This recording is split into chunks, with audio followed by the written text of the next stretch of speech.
My name is Juhi Pandey. I live in Goa now. I work for an organization called Tara Trust. I'm the project head.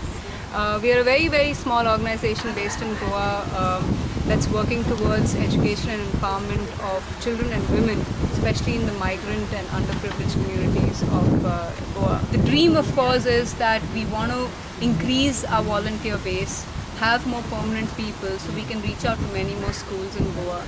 Currently, we're working with 7 institutions weekly, so we do about close to 400 projects or 400 workshops a year. But the idea is to increase it as much as possible and move forward.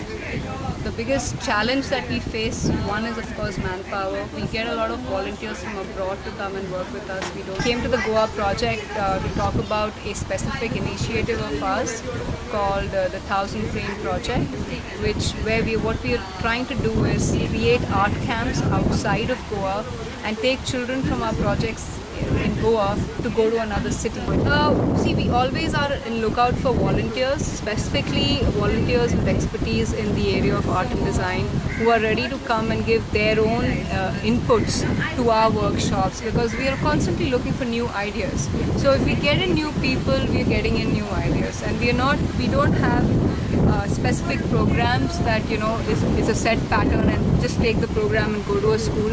As I said, it's need based, so we always keep looking for new ideas, and those new ideas will come with new volunteers.